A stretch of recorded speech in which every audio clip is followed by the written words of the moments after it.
Warning. This program may contain material of an explicit or graphic nature. Viewer discretion is advised.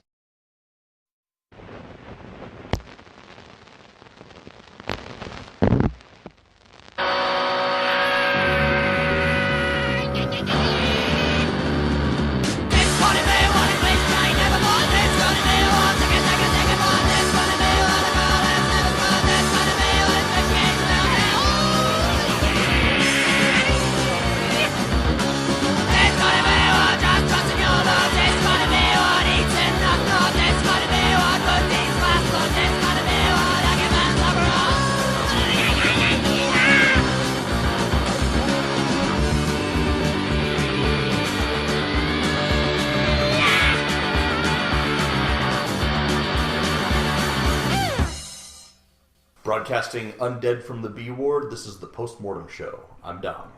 And I'm JD. And today we're going to give you a listener suggestion, top 5. Ken from Leisure Time Games, who was gracious enough to let us host our first ever live show. Gracious and crazy enough. And crazy enough. At Leisure Time Games in Santa Maria, California, has suggested that we do our top 5 horror movie survivors. Oh, I thought you meant like the band Survivor. The top 5 songs by Survivor? Yeah, and I was actually going to karaoke each of them. But it was just going to be Eye of the Tiger over and over again. That's what I thought it was, too. Yeah? No. Yeah, these are the people that need some psychiatric help after what they've been through. Yep. But before we get into our top 5 horror movie survivors, we got a little bit of horror news. Horror news! I got all good news this week. I got mostly good news. Yeah, it's all good news. All right, I'll start us off. Misfits guitarist Doyle Wolfgang von Frankenstein is set to star in Death Ward 13. It's inspired by the cult classic film Don't Look in the Basement.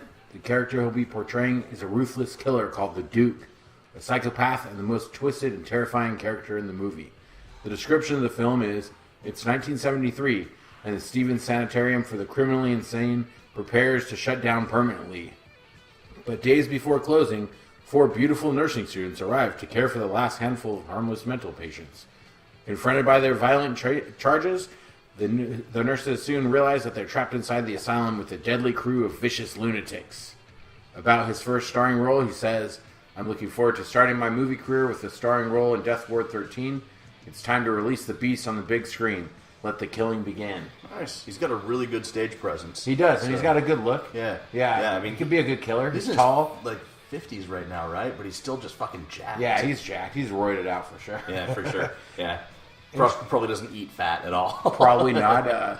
He actually, I tagged my daughter in a Misfit. She had a little pink Misfit shirt, and I tagged the Misfits on Instagram, and he commented on there like with a bunch of hearts saying that she's a cute little baby beast and all this stuff. Nice. Yeah, that's awesome. Then he started following me. So nice. Shout out to Doyle. Yeah, that's cool. That's like your favorite band almost. One of them. Yeah. So that's my wrestling gimmick. Yeah, for sure. Yeah. That's cool. I'm looking forward to seeing that. He's been in a couple other movies just like as the Misfits. But yeah, they were in Bruiser with George A. Romero, and they were in WCW. Yeah, that's right. Both of which we won't speak of. I liked Bruiser. It's all right, but just it was not as good as it could have been. You know. Yeah. Interesting concept. Yeah. What do you got? So, a trailer's been released for an upcoming Canadian horror movie called The Heretics, and it packs a lot of intensity into a short time span. The trailer features a girl tied to an altar surrounded by robed cultists in these distorted-looking wooden masks. They form a circle around her, and they slit their own throats, and that's it.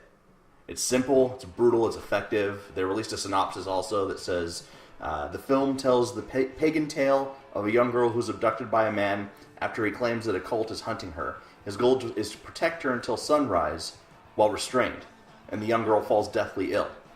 While her friends and family search for her and the source of her illness, it becomes more apparent that she's not sick. She's changing. The Heretics is presently making film festival rounds and does not have a release date, but it's got a damn good preview. I gotta watch that. Yeah, that sounds like a pretty sweet trip. Yeah, it's good boom, boom, boom, dissonant music and cultists and robes. The masks are really fucking cool, and then just all of them slit their own throats. Not what you would think. Yeah. You think they'd be sacrificing her, but no. Yeah. I bet she's gonna birth the Antichrist. Yeah. Probably. It's going to be Obama. Peter Vack's impressively disgusting movie, Assholes, is the kind of movie that deserves to be talked about on this show. It's a comedic Cronenbergian body horror movie. The title is a double entendre. All the characters are indeed assholes, albeit each are their own way. Adam, played by Vack, is definitely an asshole.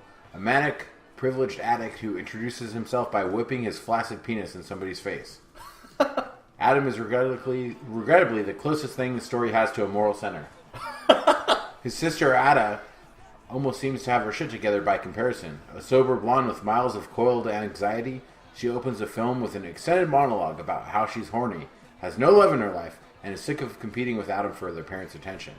Finally, there's Aaron, Adam's recovering junkie slob of a best friend. Not only is he an asshole, but he's also obsessed with assholes, in the anatomical sense of the word. It's not an anal sex thing, although he's certainly not opposed to the idea. He's just really into sphincters. And Ada definitely has one. You can see where this is going. Okay. So there's word that this is fucking disgusting body horror. This guy loves assholes. I don't know where we're going from here. There's no trailer yet, but... All right, well, we've touched on everything else in movies. We got, vomit gore movies and everything else. So why not have asshole horror? Lovecraftian glory holes. Yeah. Sex with lizard people. Anus horror. It's a whole subgenre. An untapped market, so to speak.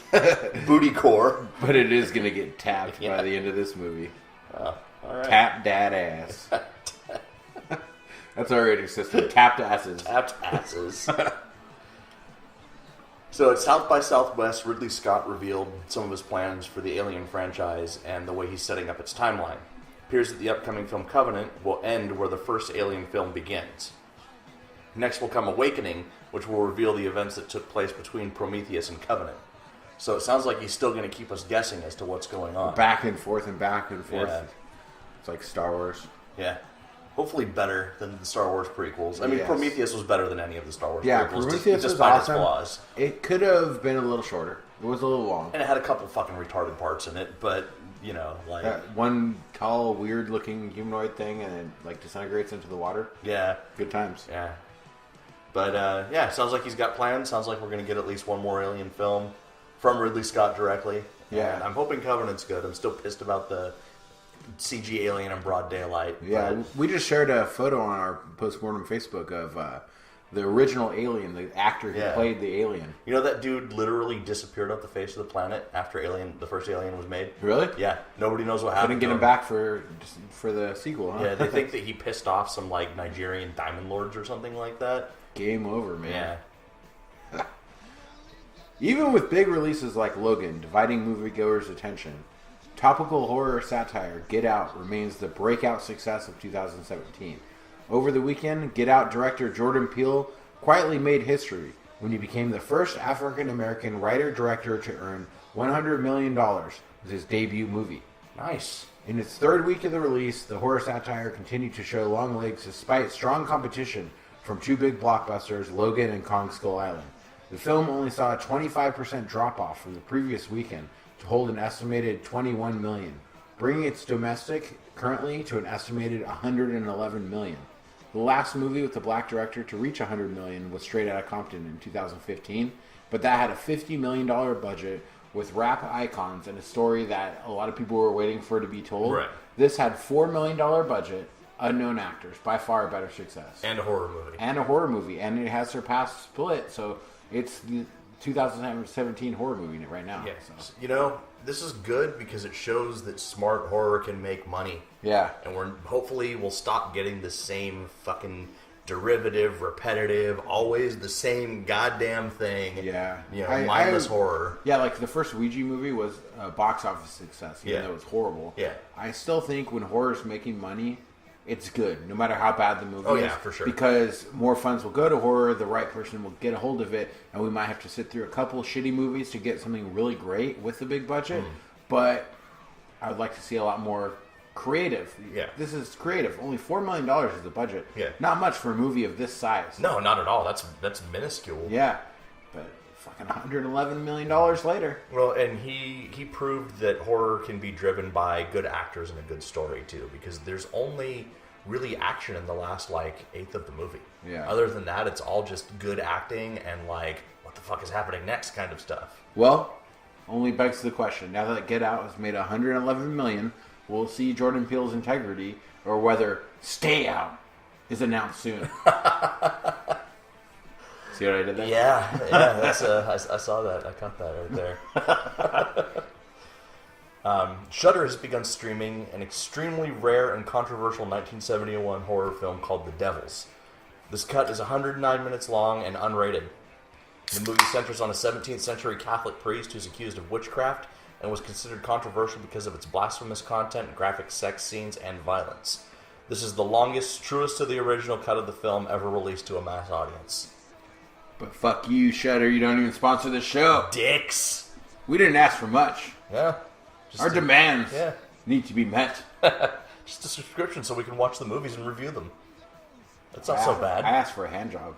Is that all you asked for? Oh, well, I asked for like a Leprechaun too. A Leprechaun. But, yeah. A subscription to review movies and plug your site. Yeah. A Leprechaun and a hand job. And a hand job. A Leprechaun hand job. Yeah, I mean that could be two birds. That's a better rating system. Yeah, by the way.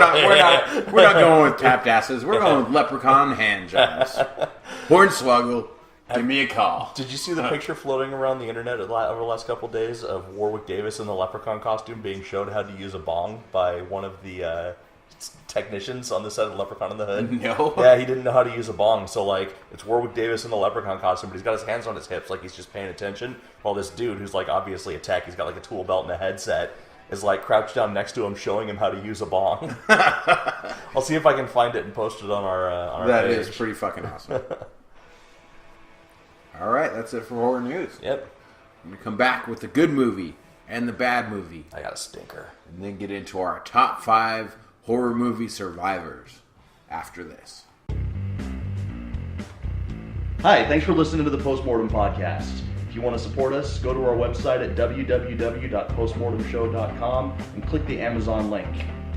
By clicking on the Amazon banner, Amazon will give a small percentage of the purchase price of your item back to the Post Mortem Podcast at no additional cost to you. That's right. It doesn't cost you any money. We get money. You want us to keep doing this? You want more Doug Jones talk? You want more dick and fart talk? I don't care. We're going to do it. Fund our filthy, filthy habits. Yes, and they are many and they are fast. And most of them aren't legal. Yes. Click the banner. Just do it. Come on, don't be a dick. Give us money. It's time for the good movie. And the bad movie. You said you have a stinker. I got a big stinker. So why don't you just go ahead and fire off that turd? Release this Cleveland steamer. My movie is a 2007 supernatural horror movie directed by some fuck-ass named Robert Wilson entitled Dead Mary. Never heard of it. So, synopsis is that a group of friends are enjoying a weekend in the woods and they play a game of quote-unquote Dead Mary to summon an evil witch who begins possessing them one by one. This movie had 3 out of 5 stars on Amazon. Amazon is a fucking... When it comes to Amazon Prime videos, they put out anything. Yeah, they put out anything. I'm going to take a video of myself taking a dump while I sing Hallelujah. Yeah. And I'm going to put that on there, and it's going to get 4.2 stars. Yeah. Whoever, I mean, it must be fucking Aunt Myrtle rating these things. Because I saw it and I was like, okay, 3 stars. Maybe it might not totally blow. And it totally fucking blew. This movie is basically Evil Dead minus any comedy, soul, or special effects budget. Campers go to a cabin in the woods, wake up something evil, get possessed by one by one. Only problem is that except for the very first possession, they try to rely on just the actors to convey the possession and have no creature effects, no strange behaviors, even like... Not even weird eyes? Yeah, nothing. Like, it was just like... I'm possessed. I'm possessed, yeah. And like, they called it Dead Mary, and like, instead of Bloody Mary. But it was summoned by looking into a mirror in the dark and saying Dead Mary. And at one point, one of the characters is like, don't you mean Bloody Mary? And the other character's like, no, that's the lame version. So I'm guessing the writer wrote a script about Bloody Mary, and then another movie came out, and he was bitter about it. So he was like, I'm going to change it to Dead Mary and make it original. This is the lame version. Yeah, for real. the characters came in like universally discontent and shitty to each other to begin with, and then when they got possessed, they were just shittier to each other.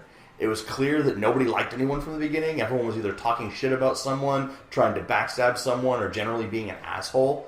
And then when they got possessed, the demon would just be like, I fucked your girlfriend when you were away on business.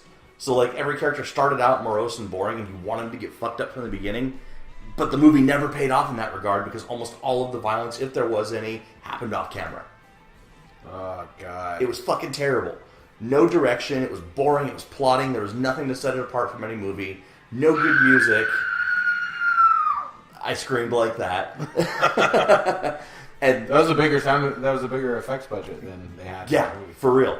No special effects. I mean, at least the Bornless ones paid off with good gore. This movie didn't even have and that. Some boobs. I did fast forward, like you told me. Yeah. You said fast forward to this point in your review. Yeah. For the good boobs. Fast forward to the end for the gore. I watched both of those. Impressed with the boobs, not so much with the gore. So this movie was worse than the Bornless ones. Yeah. It may be the worst Evil Dead ripoff I've ever seen, and I've seen some fucking bad ones. Nyack. This movie was fucking boring, derivative, no payoff. I found it hard to stay awake when I was watching it. It was fucking garbage, and I'm giving this movie 0 out of 10 Leprechaun hand jobs. That is the worst rating we've ever given out. Yep.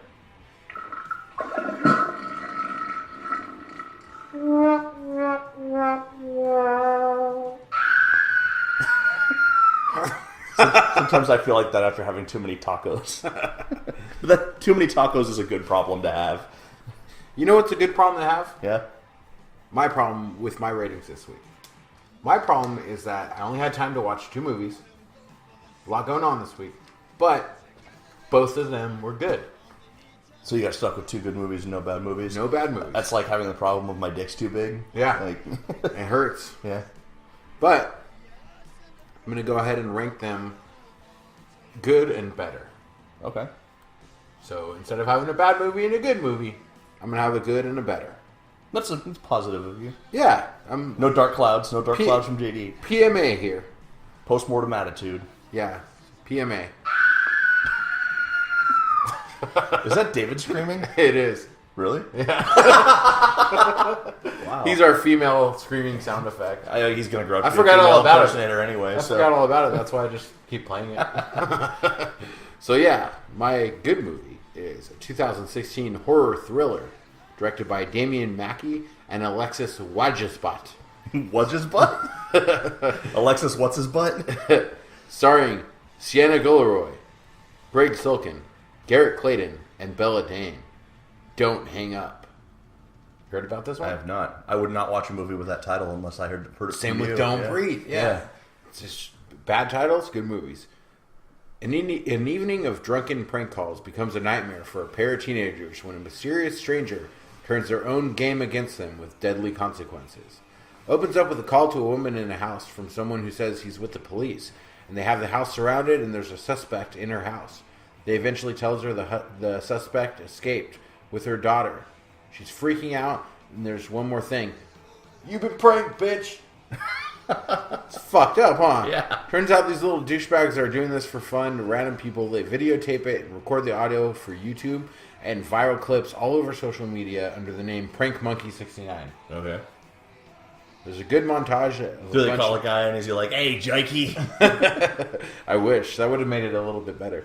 But there's a good montage of a bunch of their antics and shows how they are getting a shitload of views and subscribers.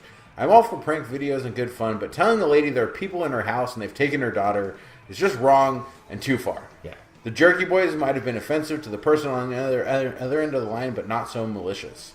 They even tell people their loved ones died in car accidents, or that this is the doctor, we have your results, you have cancer. Like, they're little assholes. Yeah. We get a little bit of character development, which tries to get us to relate to the kids. But they come off like little douchebags who crave attention and the minuscule fame of viral videos. They get their own call from someone who knows what they have been doing. He starts to threaten them and play it off until he gives their names and addresses, and eventually sends a picture of Brad's parents tied up. If they don't answer his calls or leave the house, the parents will die, and so will they. More friends and loved ones are dangled as bait, and there's a who can you trust kind of vibe.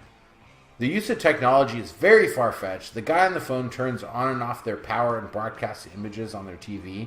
He also seems omnipresent, like there's nothing they can do to escape. Even with those flaws, it's a good tense ride. I can forgive the implausible parts because it was entertaining, and I like the concept of the pranking and the viral videos. Like, there hasn't been a lot of viral video, social media, those prank videos on YouTube. Prank my girlfriend, prank her. Like, that's a thing now. Yeah. And this is taking that, coming up with a horror movie out of it. Yeah. So it's topical. It's current. It's current. It's a good idea. So written by someone who thinks technology is magic, but yeah, exactly. It isn't super gory, but there is some blood. It's more about the tension of what's going to happen next. So it's not a great movie, but I wouldn't. On some weeks this might have been my good movie instead of my bad movie of the week. But I'm pushing it off. I said it's going to be my good movie. It's in the bad movie slot. IMDb gives it a 6.2 though. Wow. Which is pretty strong for a horror movie. That's generous, yeah. Yeah, I'm going to go ahead and be forgiving with all the technological errors and all that shit. I'm going to give it a 6.5 Leprechaun hand jobs. Nice. 6.5. Lep in my wood come to do no good. Oh! Leprechaun fly girls doing hand jobs for you. Play my flute, little leprechaun. Play my magic flute. It was fucking St. Patrick's Day last week, so yeah, it works. But yeah, this movie is not horrible. That's why I said maybe I should have just left it as good movie and bad movie, because it wasn't great by any means, but it's worth a watch. It's better than a lot of the shit we watch, honestly. Is it on Netflix? No, it's not on Netflix. Okay. All right, my good movie, also an Amazon movie, and one that I would not have watched had Nathan Hamilton not said on his Facebook, "No, this movie's actually good." Oh, I saw that too. Yeah. I actually put it on my watch list. Yeah. 2016 slasher horror directed by Mitch Wilson called Knucklebones. Like I said, I probably would have skipped this if it wasn't for Nathan, but I'm glad I caught his post because this movie was way better than it had any right to be. The story is that a group of bored college students unleash a murderous demon while playing a dice game made from human knuckle bones. That's the kind of the simple synopsis. The more complex one is it starts out with this Nazi occult experiment happening in a warehouse somewhere, and they have this chick in a robe with her tits out, and they summon a demon, and the demon kills the Nazis, and it cuts forward to the 70s, and it's in the warehouse again, but this time the warehouse is like a factory, and something happens, and the demon comes and kills everyone in the factory, and then it cuts to modern day, and some shit happens, this girl gets broken up with her boyfriend, and she tries to commit suicide and survives, and her friends are like, hey, let's go out drinking, you need a night out, you need to, you need to be happy. So they go to this warehouse, and they're all classic horror movie stereotype.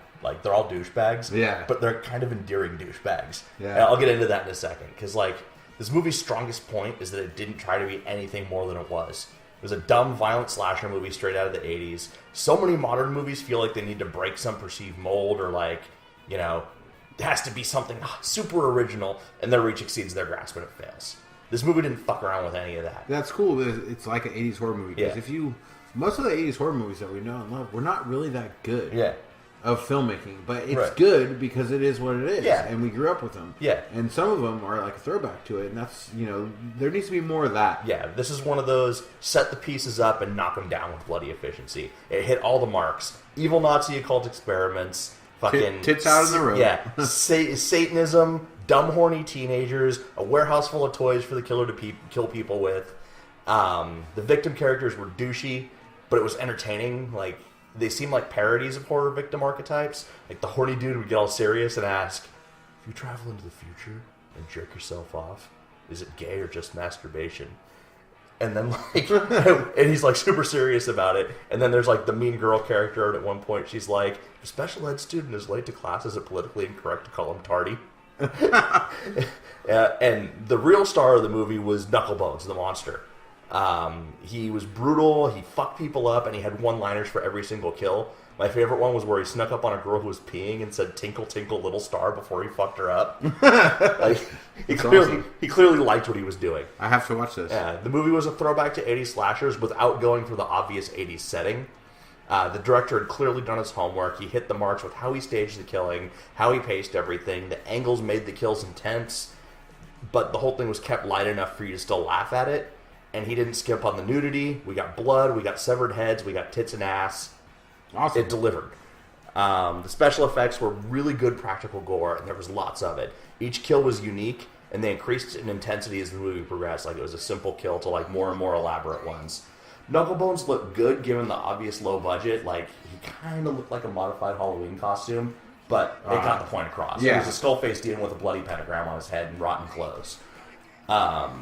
The kills were splatter heavy. The best kill involved a meth head couple getting cut in half while they were having sex. This is not a great movie, and it doesn't bring much new to the table, but as far as solid, gory, traditional slashers go, it's good to see the old spirit of the video nasties alive and well. It's better than 9/10 of the shit that American horror filmmakers are producing these days. Absolutely worth a watch. I'm going to give it 6.5 out of 10 Leprechaun hand jobs. The same as my bad movie and your good movie. I'm going to check that out. It sounds like The Convent. You know, The Convent had a bunch of comedic aspects to it, but it was essentially an 80s horror straight up horror movie, but with bad effects. That's the only difference. Right. It would have been so much better if it didn't have that blacklight bullshit. Right. You know? Yeah. It kind of sounds like the same kind of realm. Yeah, this movie was obviously someone's effects reel, but they made it fucking entertaining, and they made it engaging all the way through. I was never bored. It was just like, bring in characters and kill them. Awesome. All right. Well, my good movie, 2016, written by Mike Carey, based on his book, and directed by Cole McCarthy, starring Gemma Atherton, Senya Nanua, and Glenn Close. Oh, wow. Glenn Close? The girl with all the gifts. Have you heard about this? I've heard about this. I haven't seen it. I didn't know Glenn Close was in it. I had this fucker for so long and didn't pull the trigger on it. And I'm glad I did, though. Nice. In a dystopian near future, humanity has been ravaged by a mysterious fungal disease. The afflicted are robbed of their free will and turned into flesh-eating hungries. Not zombies, they're hungries. Okay. Humankind's only hope is a small group of hybrid children who crave human flesh but retain the ability to think and feel.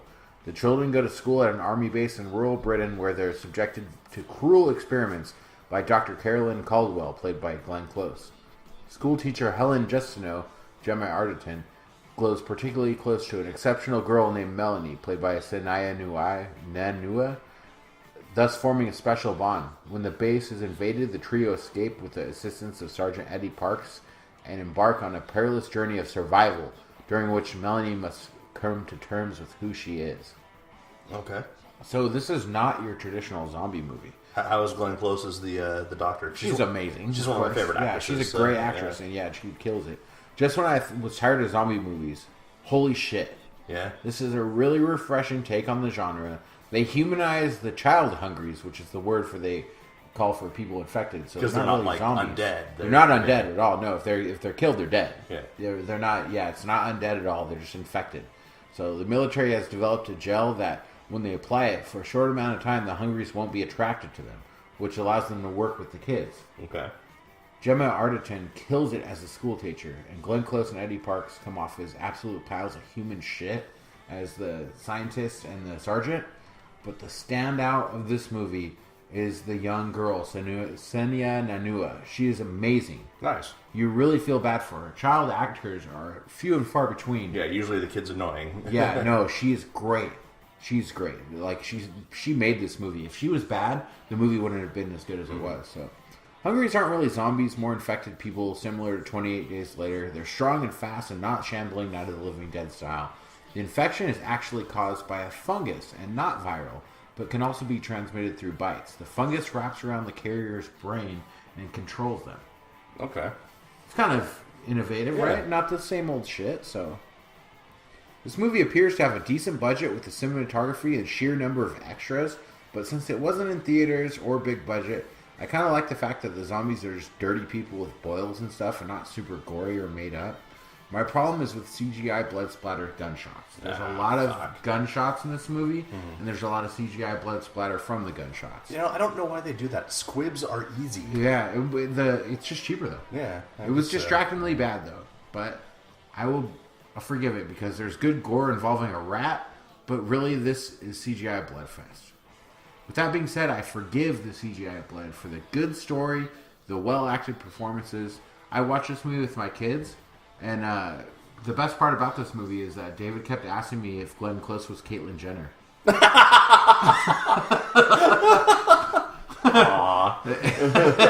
Because she's got really short hair. Yeah. She's got masculine features. Yeah. Is that Caitlyn Jenner? Are you sure? I think it is. He's like convincing himself. I'm like, no, it's not. It's Cruella de Vil, you jackass. And he's like, is it okay if I have a boner? The first act of this movie is at least a 9 out of 10. Wow. But the middle kind of drags, comes back strong with a great ending. IMDb gives it a 6.7 out of 10. I would give it 8.3 Leprechaun hand jobs. Nice. So yeah. What's 0.3 of a Leprechaun hand job? Just one finger, like just one knuckle. Yeah, I don't know if that would work for a lot of people though. You have to have a really small dick for that too. Well, Leprechaun's jerking himself off, maybe it would work. But if you think about it, okay, you got 0.3 is the thumb. Yeah. It's like a third. So they're like sticking their thumb in your pee hole? Yeah. Trying to penetrate your pee hole with their tiny little hands. Much like Donald Trump with the tiny little hands. Much like every time I go to the fair and hang out with the carnies. Small hands. Can't trust them. All right. Girl with All the Gifts. Check it out. I will watch it. And we will be back with our top 5 survivors after this.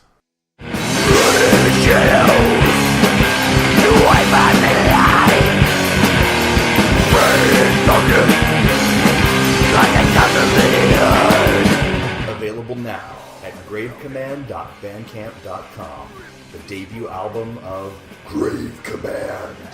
Yeah, what happens when you get deep, crust, grindcore, and combine it with Motorhead? It gets brutal as fuck. That's when you get Grave Command. We are not fucking around, ladies and gentlemen. It is my band, Grave Command. It's our first CD. It is available now. Soon it will be coming out on vinyl record, CD, and even cassette. And 8-track. Anything like Hall & Oates. It doesn't sound like Hall & Oates, and we're going to have 8 tracks, cassettes, CDs, vinyl records. Yeah. Any format. Hand crank phonographs. Laser discs. You're gonna etch it into a cave wall and have someone play it on a pan flute. Those little wax tubes. Yeah. Thomas Edison first recordings. Yeah. I'm gonna go that far to get this fucker out there. But if you guys like punk rock, we're gonna have a blind homeless man fart it into a can and then mail it to someone. That's exactly what the recording is, though. Oh, okay, cool. But if you guys like punk rock, check it out. Grave Command. We're on Facebook, and you can get some free preview tracks at gravecommand.bandcamp.com.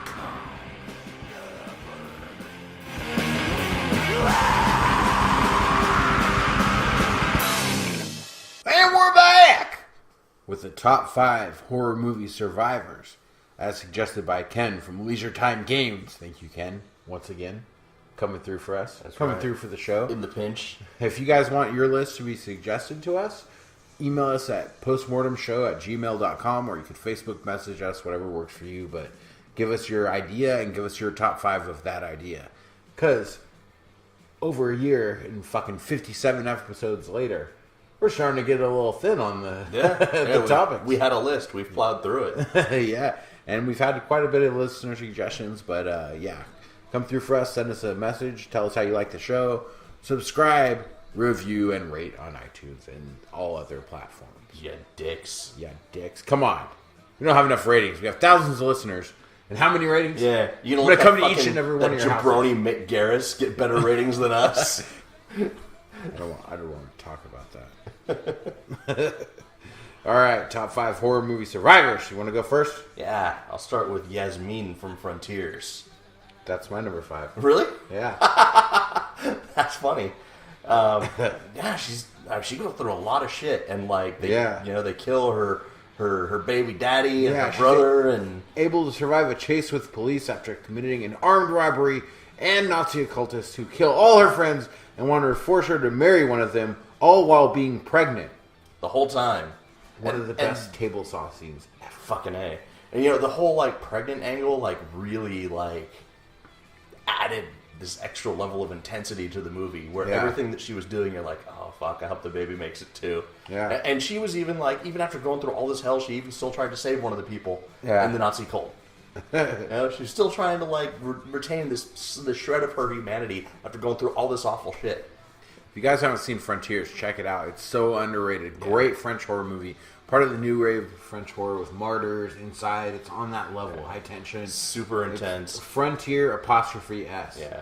Don't judge it on the subtitles, though, because the subtitles, at least in the version that I saw, were goddamn awful. It's all right. It still conveys. The acting is good. Yeah. I mean, the subtitles might not be up to par, but still, The movie itself is fucking fantastic. Yeah. So that's my number 5 too, I guess. So. My number 4 is R.J. McCready from The Thing. Kurt Russell. That's my number 3. Really? I think we're going to have a lot of crossover. I think we might be in trouble. Okay, we'll go talk about him for number 3 then. All right. My number 4 is Seth Gecko from Dusk Till Dawn. Nice. He's not on my list. Good. Yeah, he's fucking awesome. Goes through a lot with his brother turning into a vampire, fucking hijacking motorhomes, Harvey Keitel tucking his dick in and dancing in front of him naked. That's a different movie. That was backstage. Yeah. Like warm apple pie. He also has my favorite line in that movie. I may be an asshole, but I'm not a fucking asshole. Yeah. Apple pie pussy. No flavor. Chicken pussy, cat pussy, dog pussy. You can find pussy for less. Fuck it. Chief Marin's best role ever. Yeah, in 3 different parts. Yeah. And everything about that movie is good. The band and everything, but let's bring it back to the survivor. He has robbed multiple banks.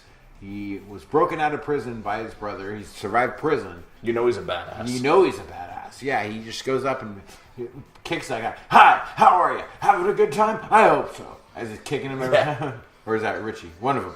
But yeah, he's the most badass. Yeah. Jacob, have a drink with me. I insist. George Clooney is really, I think, a little bit underrated as an actor too. Like everyone kind of just thinks of him as the cheesy romantic lead. Yeah. But he has a pretty good range. He does. He can do comedy and he can do action and he can be Batman with nipples. This is my by far favorite of his roles. Yeah. Out of Sight's pretty cool too, but this is definitely the best. So, all right, number 3. My number 3 is a tie between 2 characters. It's 2 people survived this I thought movie. we were going to talk about R.J. McCready. That's when we go to your number 3. Oh, okay.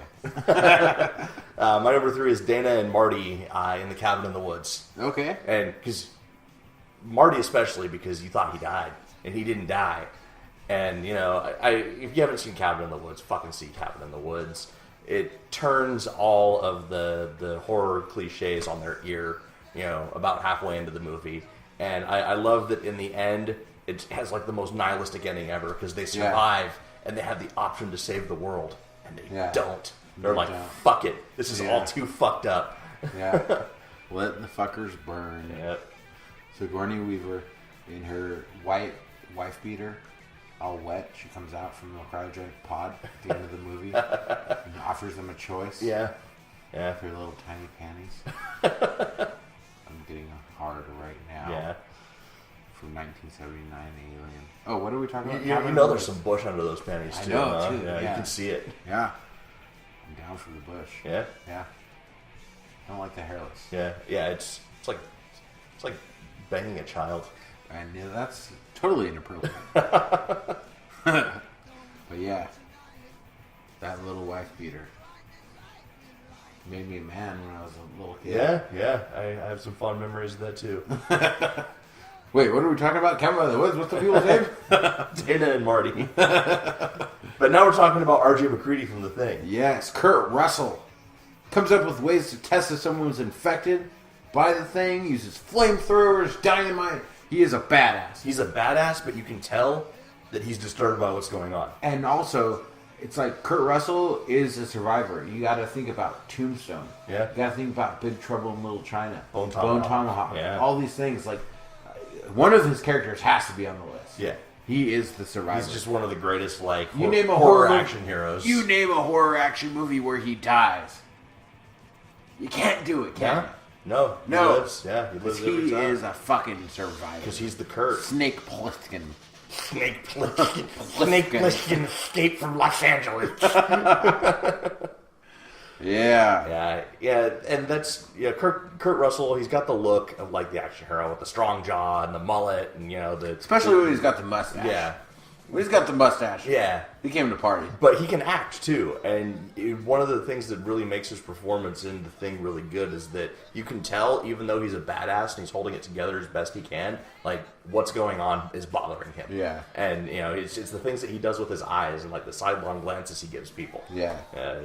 His eyes convey a lot of emotion in Tombstone, especially. Yeah. Great fucking actor. One of the best. Yeah. Hands down. Number 2? My number 2 is Sally Hardesty in the Texas Chainsaw Massacre. Oh, yeah. Because she loses her fucking shit. Especially at the end of the movie. Like, the theme of the list, too. They survive, but what the fuck? Yeah. What, But who will survive and what will be left of them? and I don't remember that actress's name, and I don't know if she's done anything else that I've seen. But no, I saw another horror movie that she was in about an alligator. But it was stupid. But the look of sheer insanity that she had on her face when she's in the back of that truck getting away before Leatherface does his fucking chainsaw ballet, like you knew she went through some shit, and you knew that if she's not come on, girl, get in. You know that if she's not institutionalized, she's paying for a lot of therapy for the rest of her life. For sure, yeah, she survived, but she saw some shit. Her invalid brother Franklin. Fuck Franklin. Yeah. Horrible piece of shit, Franklin. I never wanted to punch a handicapped person in a wheelchair that bad. Yeah. He pissed me off so much. Yeah. I saw this movie when I was like, probably, I want to say like 8 years old. I went around town just punching people in wheelchairs for weeks. Just punching handicapped people? You wait for them to pull up in the handicap spot and get out in there. Yakuza kick them right as they jump out of the bushes and give them the big kick. Did you ever play the Atari Texas Chainsaw Massacre video game? So it's terrible.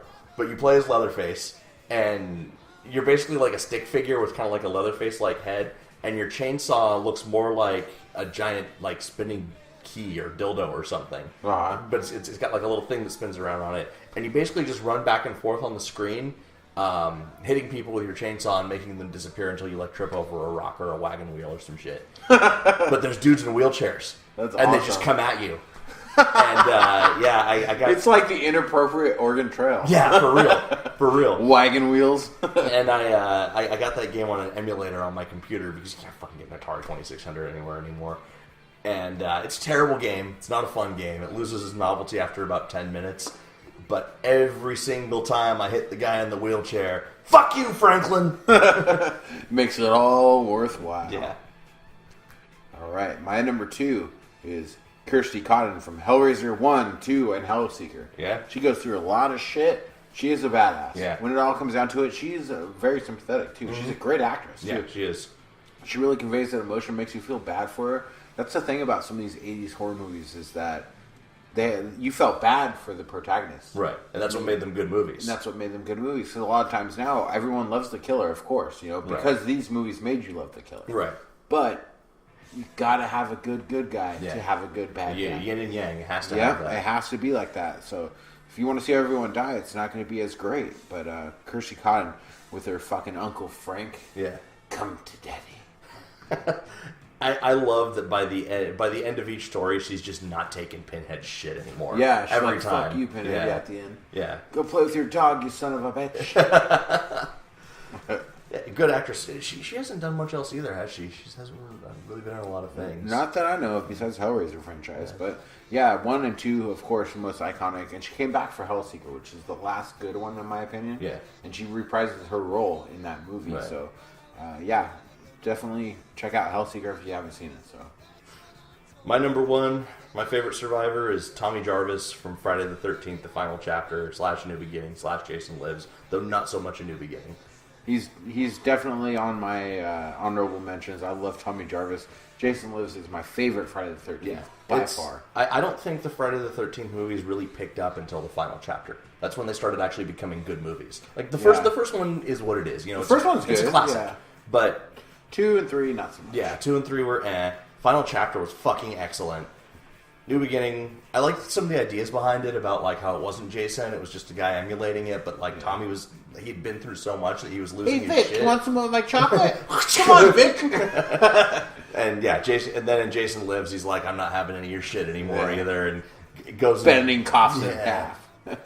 Great character, and apparently he was supposed to initially like after the final chapter, after A New Beginning, they were going to make Tommy Jarvis the new killer in the series. Yeah. But because the absence of Jason pissed off so many fans, like A New Beginning, the first time you see it, especially if you're watching all the Friday the 13th movies, you're like, oh, fuck, it's not Jason, that's stupid. Yeah. But you go back and watch it again later, and you're like, okay, well, there's actually some intelligence happening, and this is a smart horror movie. Yeah, Vic killed his son. Yeah. Wouldn't you come back? He just wanted to give him some chocolate. Yeah. He just wanted to help out. Yeah. Forget about it, Vic. Just forget it. Just forget it.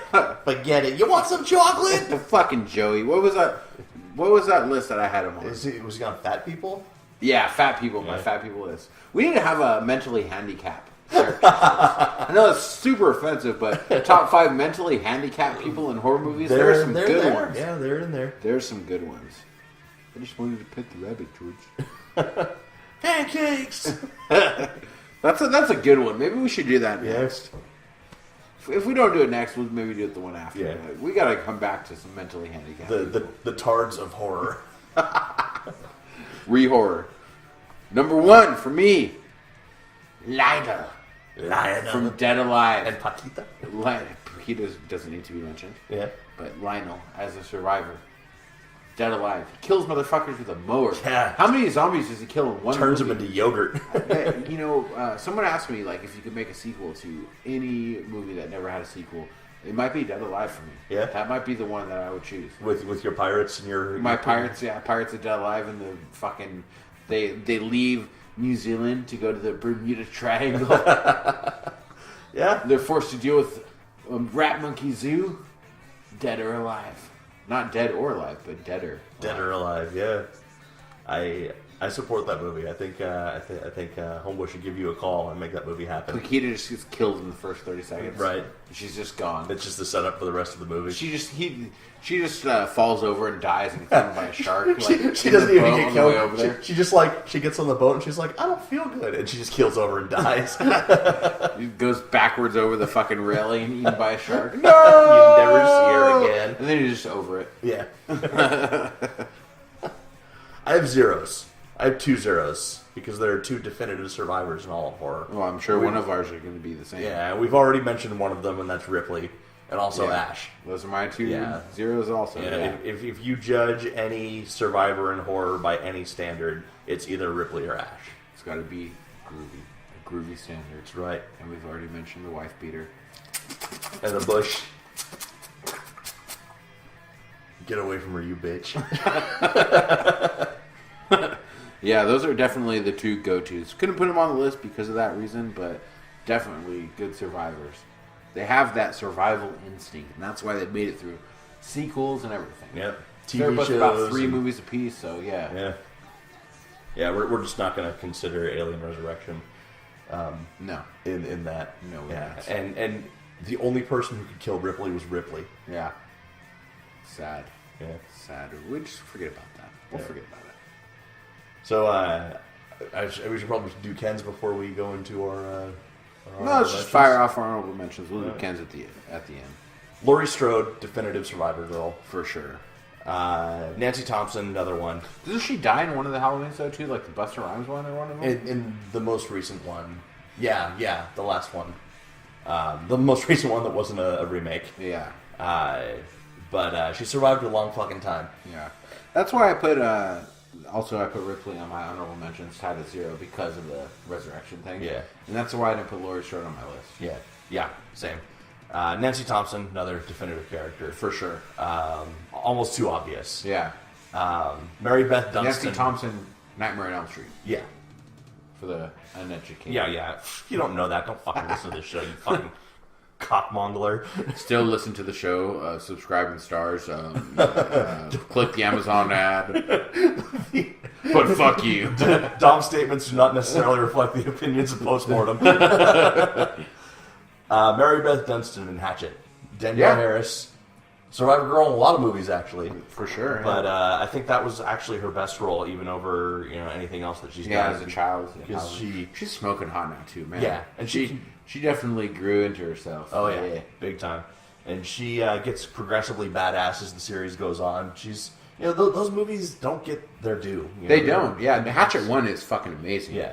It is really great. It's got that guy with the mustache, he's just Yeah. a character actor with the mustache. Yeah. He's on my Richard Ryle or something, I think. He's on my Yeah. character actors list, but yeah, he's amazing. Tony Todd. It's just and Victor Crowley is an iconic little newer horror Great character. Probably one of the best modern ones. For sure. Him and Leslie Vernon. Yep.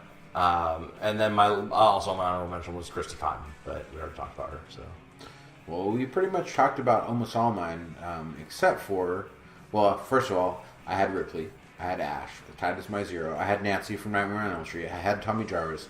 The ones I didn't have were Fool, the People Under the Stairs. oh yeah, He's an awesome Yeah. little kid. Fool. He real, made that yeah. movie too. He was a good actor. yeah, he was. And then also the first ever black survivor of a horror movie that I know of is Ben from Night of the Living Dead. Yep. Completely flipped the genre on its head, and he's the sole survivor at the end. The black guy didn't die first. Yeah, but well, we don't want to spoil the ending, but he may have died at the end. That's why he couldn't make the list. Yeah. But definitely a progressive movement for the genre. To put a black person in the lead role like that, and that's what we want. And it pissed people off when they did It did, yeah. And the thing is, Shitty people, but people yeah. nonetheless. If it pisses you off, fuck you. That's it. All right. So now we're going to go to Ken's list. His number 5 kind of transcends the genre, but still appropriate here. Sarah Connor from The Terminator. Yeah. Terminator had horror elements to it. I'll give it to him. Number 4, Ash Williams, Evil Dead. Both are on our list. Number 3, Sally Herdesky, Texas Chainsaw Massacre. Number 2, Ellen Ripley from Alien. Okay. A lot of crossover here. Yeah. Number 1, one that wasn't on any of our lists that we fucking forgot big time, Reagan McNeil from The Exorcist. She does survive. She survived some shit. Yeah. That little kid needs some counseling. And She fucked herself with a crucifix. Yeah, I was gonna say probably some surgery on her vagina too, because she didn't just fuck herself with a crucifix. She Vag- stabbed herself in the pussy with a crucifix. Vaginoplasty. Reconstructive surgery. She's a plastic surgeon and a priest. Reconstructive vaginoplasty. That's, So that's it for our horror movie survivors. yeah. Good list, easy list, I hope you survived the entire length of this podcast. and its girth. And No one it's survives the girth of Post Mortem. Before we get to our mentally handicapped horror characters, next week, top 5 movies based on actual events. Based on a true story, not just ones that say based on a true story. No, it can't just say Yeah. that. It has to be based on actual events. Inside those events. Okay, We're going there. cool. We're Research going time. there. Research time. We're coming with some serious broadcast journalism. We're going to Wikipedia. WikiLeaks. Take a wiki leak. Yeah. All right. Well, as H.P. Lovecraft once said, as he stared into the mirror and couldn't decide whether he was going to say Bloody Mary or Dead Mary, And then got masturbated by a leprechaun. it smells like fish. Throw the fucker back.